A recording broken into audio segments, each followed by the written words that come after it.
In 1919, he hit 29 home runs and was sold to the New York Yankees. A 3-run home run for Buffington. The Yankees now lead it by a score of 3-2. Bill Lee is now going over to a couple of the Yankees, and there they go again.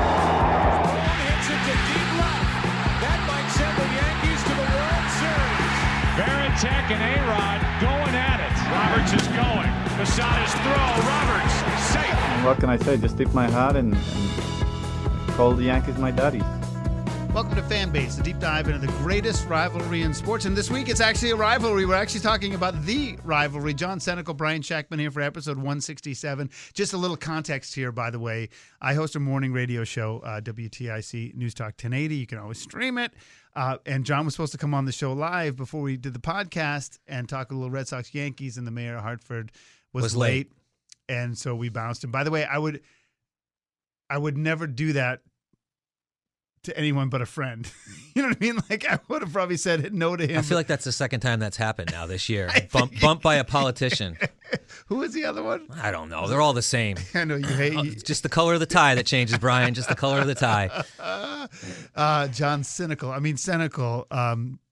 So we got Yankees, Red Sox, and I don't think it matters as much to the Red Sox as it does the Yankees. Although if the Red Sox, by some grace of G/D, they win 3 of 4, I think the Sox can be talking. But I do think the Sox are kind of out of it. Well, I mean, they got to win, right? I mean, they're definitely not out of it. They're only 4 out of the wild card, and as of Thursday, yes. But and they have teams that they're going to play that are in front of them, being Minnesota. But they still have their work cut out for them, obviously. But they got to win. They have to win the games. It's like nobody wants to win anything.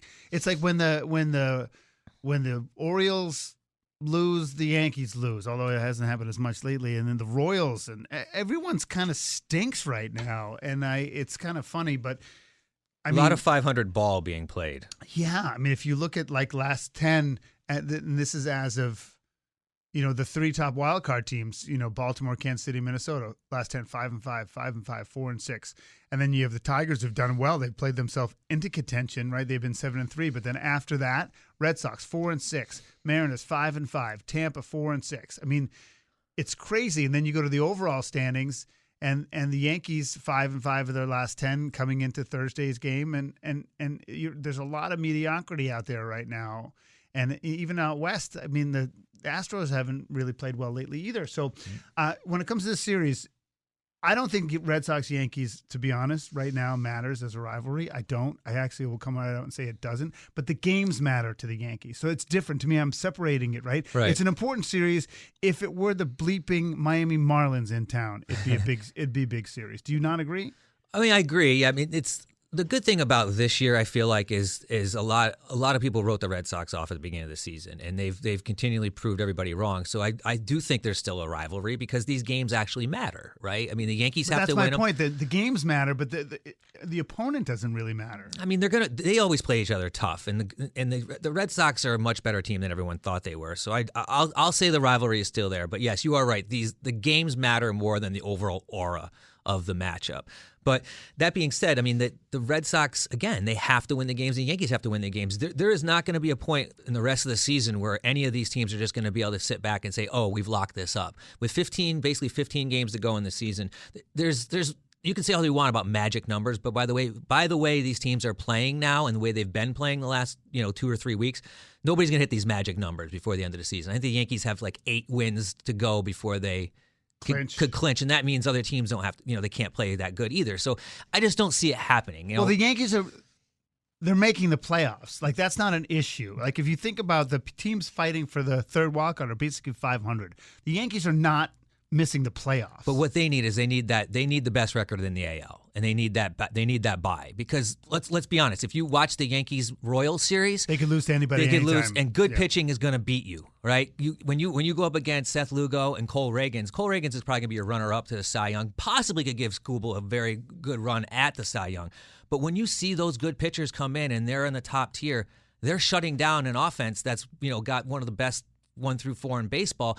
That being said, Judge is on a big slump in the last, I would say 3 weeks, but definitely September has been rough. We got April Judge back right now, and that's concerning. You got to hope that stops and picks back up for the playoffs. But Judge is batting what's he batting, like 178 in September? Something So- like that. I mean, that's, he hasn't hit a home run in 14 games. That's his longest streak this season. And it's just, his average is down 7 points. His on-base percentage is down like 6 points. Slugging is down. He's struggling right now. So let's bring this point up. 'Cause I was going to make a Red Sox point about this weekend in the series, but I'll put a pin in that. The lineup for the Yankees on Tuesday: Torres leading off, Soto, Judge, Wells, Giancarlo Stanton, Jazz Chisholm, Jason Dominguez, Rizzo, and Volpe. That was the lineup I said. That's the lineup. Right, and we even commented, Matt and I mean, honestly, I'll say this as a non-Yankee fan, that's the best lineup in baseball. And then they went out and they got shut out 5-zip. And I know they played a good pitcher, Lugo, you mentioned it, but my point is that shouldn't matter. I mean, that lineup, you don't have enough great strikes to deal with everybody if they're playing decent. And if that's the lineup in the playoffs and they can get their SHT blank T together, they might be able to overcome a crappy closer and average pitching. Yeah, the lineup is the lineup you want, but then the next night they go out and they sit Dominguez, they sit Wells, and they play Verdugo, and then they play Trevino against left-hander Cole Riggins. Now, I understand the Trevino thing, and partially I don't understand that because Wells has been so hot, and he's been a little bit better against left-handed pitching. But why start Verdugo there? Why put a lefty against one of the best left-handed pitchers in baseball when you could have Dominguez, who's a switch hitter? Now, was that something they did because Dominguez started the night before and they don't want to get in Verdugo's head? This isn't the time to worry about people's heads. This is the time to win ball games. And I feel like the lineup they put out on the final game against the Royals was not the best lineup. Verdugo should not have been up there against a left-handed Well, it's pitcher. interesting. I think it's 100% what you said. It's not so much to get in his head, but like if he sits 2 games in a row, it really feels like it sends a message. And I didn't even think of lefty type stuff. When they called up Dominguez, which everybody was clamoring for all along, Verdugo started too and left, and Dominguez was in center. And I feel like that was kind of a way to say, you're still part of the team. He's not coming right in here and taking your spot. But then the next night, and then they go on and they start Verdugo again and sit Dominguez. So again, I think it's more of a confidence builder for Boone. I mean, for Boone doing that for Verdugo, I guess. But again, not the best lineup to win, in my opinion. Verdugo just doesn't have, granted, yeah, he ran into one and hit a home run, but his slug is so bad. It's just not good. And if you're going to bring Dominguez up, he's got to be playing every day. You just have to do it. And unfortunately, if it means Verdugo sits, Verdugo sits. Now, that being said, you're going into Boston where I'm guessing, Verdugo, he has played very well against Boston in Boston, and I'm guessing he would want to stick it to him a little bit and, show. But this is in New York. Well, they're playing in New York. Oh, yeah, but they're playing Boston. Sorry. Yeah. So, I feel like they would want to, stick it to the old team a little bit. But he's definitely got to play. I don't know if he's going to play in this series. He has well, they got Cooper Criswell. He's a righty, right? He's starting on Thursday. Yeah. Then you got Houck, who's a righty, on Friday. Bello on Saturday, who's a righty, and Crawford, who's a righty, on Sunday. So there really is no reason why Verdugo should not slide into 2 of those 4 games, given the way they've been playing, given the way Boone's been doing it, because you want a lefty in that lineup. I feel like Dominguez should be in the lineup no matter what. He's a switch hitter. He should be in there, just like Oswaldo Cabrera should be in there as a switch hitter, and he hasn't been playing at all season. I'm still scratching my head on that one. But again, Wells needs to be in the lineup regardless if it's a lefty or righty. He's just a far superior hitter this year than Trevino. Wells should be the starting catcher and getting 1 day off a week, in my opinion, regardless of who's pitching, lefty or righty. So I wanted to bring up this. The thing about the Red Sox that's fascinating to me is how bad they are at home and how good they are on the road. Exact opposite of the Yankees. Yeah, the Yankees are still... Well, no, the Yankees are good the same as the Yankees. Yankees are good on the road and not that good at home. Yeah, but they're better at home. The Red Sox are 5 games under 500 at home at freaking Fenway Park. That's insane to me. They have a worse record. They have the worst record at home in the entire AL East. And in fact, outside of the White Sox, which is duh, they and the Angels, they have the 3rd worst home record in the American League. That's insane to me. Fenway Park's supposed to be a big advantage, and my theory is that it's just chock full of tourists, so there's no real advantage because it's they're not getting the crowd into it. It just kind of sucks. But they're all. But the flip side of that is they're 7 games over 500 on the road, And so I think that, listen, the Red Sox, if they have any chance, I almost feel embarrassed talking about it because I don't believe they have a chance in hell. I don't think they have a chance to make the playoffs, and I'd be loved to eat crow. I really would be great. They have to win 3 or 4. And so it's there's no bonus. Whereas the Yankees can split. The Yankees can even lose 3 or 4 and they'll be okay. But they really don't want to lose 3 or 4. But they can split 2 and 2 and be fine. Yeah, but the bottom line is the Yankees need that. They need that bye. They have to beat out Cleveland for the best record in the AL. They have to do it. It's without that, there's way too many questions. Is there a tiebreaker between those two? The Yankees own the tiebreaker over them, so that's a good thing. That's a good thing. But if you look at the Yankees schedule after they get done with Boston, which is not going to be easy in 4 games, they go to Seattle and Oakland on a road trip. Now Seattle is fighting for their life. Oakland is playing very good baseball right now. A lot of young kids that just don't give a crap because they don't care. They're leaving town. The record Did you see sucks. the 3-bunt thing? Who sent that? Was that you or Matt? No, I didn't send it, but I did see it. Did you watch it? Yeah. People don't know they were playing Houston the other night. Oakland was, and was it extra innings, or was it just late? It was like game. 7th or 8th inning. Yeah. Oh, it was the 12th inning, and Matt Roy says it was the 12th, and they had a guy on base. They did 3 straight punts, and they won the game. I think they got a 2-run lead. They gave up 1 in the bottom of the 12th and held on for the win. But that's the kind of crap that I love. I mean, they're just saying what we got to do, let's do it. And they're not gonna roll over. And then you come home against Baltimore, which is probably going to decide the AL East, I would think, a 3-game set right there, the way things are going. And then you finish against Pittsburgh, and who knows, you run into Skeens or not. Pittsburgh's out of it. You don't know what they're going to tote out there. But then you look at Boston. I feel like Boston's got a little bit. They got it rough. They got to face the Yankees like 4, Tampa for 3. And then the big series against Minnesota, who sits in front of them for 3 games. So if they can come out good over the next 7 games and then go into Minnesota, they have a legit shot. And then they're back against Toronto. We all know how we feel about Toronto. They're a joke. But, again, Toronto can just run off 2 wins against you somehow. And then they finish against Tampa Bay. And Tampa Bay, they're tough. Are going to play you tough regardless. Yeah. So 6 games over your last basically 15 against Tampa Bay. And then another 4 against the Yankees is not an easy task, especially because the AL East, they hate each other. We know that. Yeah. I can't even put too much stock in any of it. But, I mean, let's see what happens with the weekend. What's your prediction?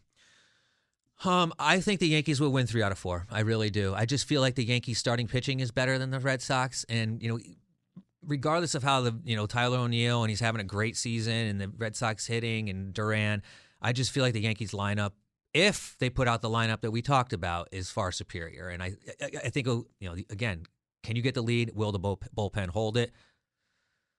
I feel like across the league, other than Cleveland, bullpens are a big question mark.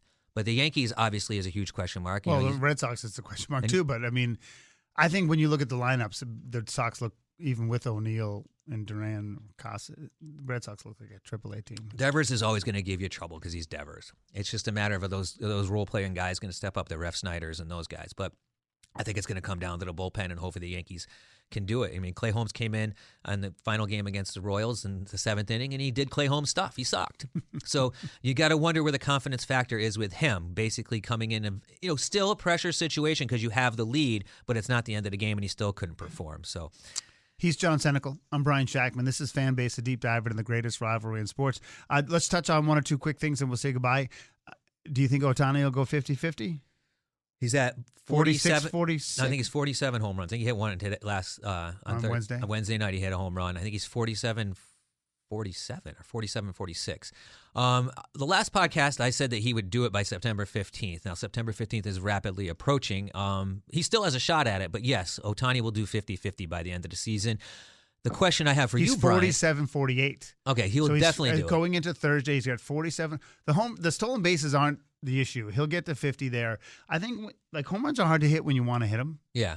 But the thing about him is he's in a perfect spot. He's batting in front of Mookie Betts. He's leading off the game. You're going to have to pitch to him. You do not want to walk him to put him on base for those next 3 guys that are coming up. So he will see the pitches. He will hit the home runs, and hopefully he does it by September 15th so I can be right about something. But again, will a 50-50 season propel him to the MVP? I feel like we could talk about that at a later date, but a lot of people are saying that he needs to get that 50-50 to beat out Lindor because he's not pitching. He's just a DH. Will he be the first DH to win the MVP? Oh yeah, because I keep thinking he's in the AL. I mean, I think they're both really good baseball players, so I don't care either way. Because I think you got a guy who switch hits and plays the infield. I just love that kind of player. Clutch too. And he has been absolutely clutch for the Mets. And it's great because when they signed him, he really struggled. Maybe the money was weighing heavily on his shoulders. I'm not sure. But to see him earn the paycheck I actually think is very cool. In terms of Ohtani, I think the bigger question mark, I know he really, really wants to pitch, but man, if he goes out and pitches and doesn't play as well on his non-pitching days, I think there's going to be pressure for him not to pitch. And you could argue based on the current economics, he's not necessarily being overpaid as just a hitter. He's sort of proven that. Honestly, what I would do with Ohtani, I would just turn him into a closer. But then he's got to pitch more than But twice you limit a week. his arm. You limit the strain on his arm. He could still hit. They have the Ohtani rule. He can basically stay in the game the whole game and just come in to pitch. So, I mean, I think long term, someone who's coming off that's his second Tommy John. Someone who's coming off of that, I would really be concerned with the amount of money spent. Because listen, if he gets hurt again, you're gonna lose him hitting too for at least 6 months. Well, until he gets healed. Yeah. So you don't want to risk that, especially the caliber player he is and the gait he brings in every night. I mean, he's such a multidimensional player. He's not just doing it on the field. He is your organization. I mean, Mookie Betts is a great player, but Shohei Ohtani is your organization as a Dodger. So you want to keep him on the field. You would make him a closer. Yeah, I would make him the closer. Why not? I mean, listen, the Dodgers have the wherewithal to figure it out. The majority of their pitching staff is on the IL right now, and they're still winning. Yeah. So they're going to figure it out. Hate the Dodgers. Yeah, I hate the Dodgers too. How's college going? College is good. He made the club baseball team. I just found out last night they had tryouts. Is that a big deal? Is that a big deal? Yeah, there was almost 50 kids that tried out for 6 spots. So for 6 spots? Yeah, 6 position players they took. Do they ever have anyone go from the club team to the team? Yes, in the history I believe they have, and that's what I told him. I said, use this opportunity to be better than everybody else. And because club baseball, because I'm not familiar with this slice of the world until one of my friend's kids is playing club hockey at the University of Tennessee, and it's legit. It's as good or better than any the D3 varsity program. So my question is, do they play every day? They play on the weekends. They play doubleheaders on Saturday. And how often do they practice? They practice twice a week. So it's decidedly less rep. It's definitely reps. not. It's definitely not your varsity sport, right? But I mean, you're going to play. They'll play Central Connecticut State. Their club team. Their club team. They'll play Quinnipiac. They play. By the way, he's at Fairfield University. They're going to play Mount Clair State, which I got penciled in because that's where the Yogi Berra Museum is in New Jersey, and I want to go down there and see that. And then they play. Let's see who else is on here. Fordham. I think it's cool. I didn't think baseball was Sacred Heart. I didn't think baseball was strong enough to do this. Has this been in place? Has the club baseball system always been there? Or is this new? And it's a sanctioned system. It's run by a governing body and all that. And there's rules, there's regulations. The only thing is it's basically player run. You don't have like a set coach, a pitching coach, and all that. So the seniors run it? Basically, yeah. You have a team president. They don't call him the captain. You have a team president who kind of So it's like a baseball frat. Yeah, it's like a baseball frat.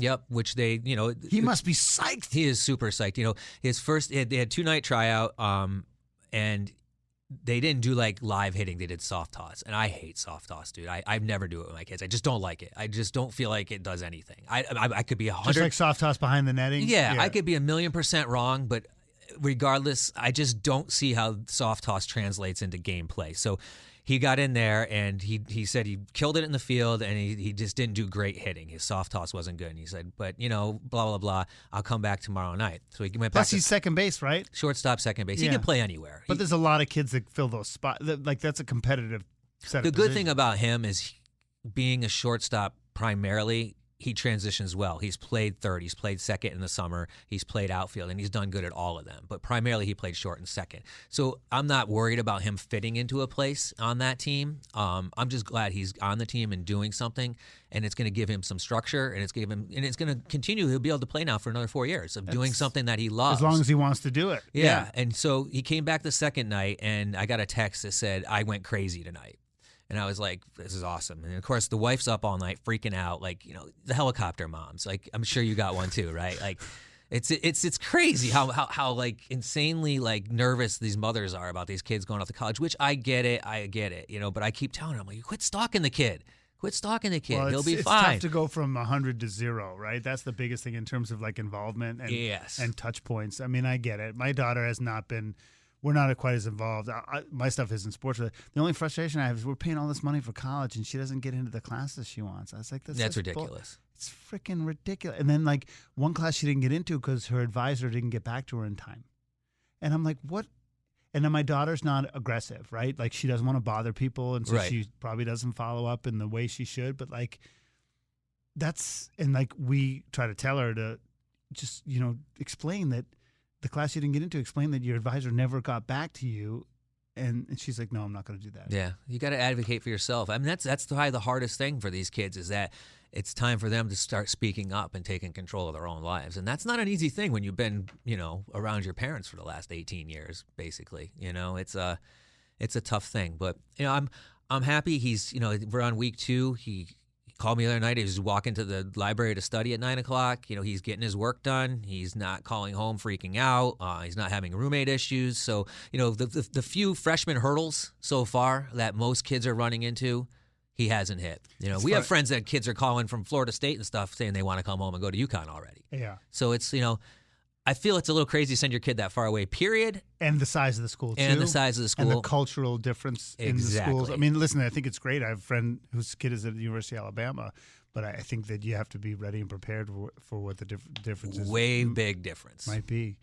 Yeah, I was live texting with my daughter. She was watching the debate, which was really fun. But yeah, I mean, it's an interesting time. It's way different. It's weird walking down the hall and seeing that empty room with the door open. That's the hard part for me. An empty, clean room, too, is crazy. Like, I'm used to walking in there and it being pure chaos, stuff everywhere. I still have 2 sons, so my house is still a disaster.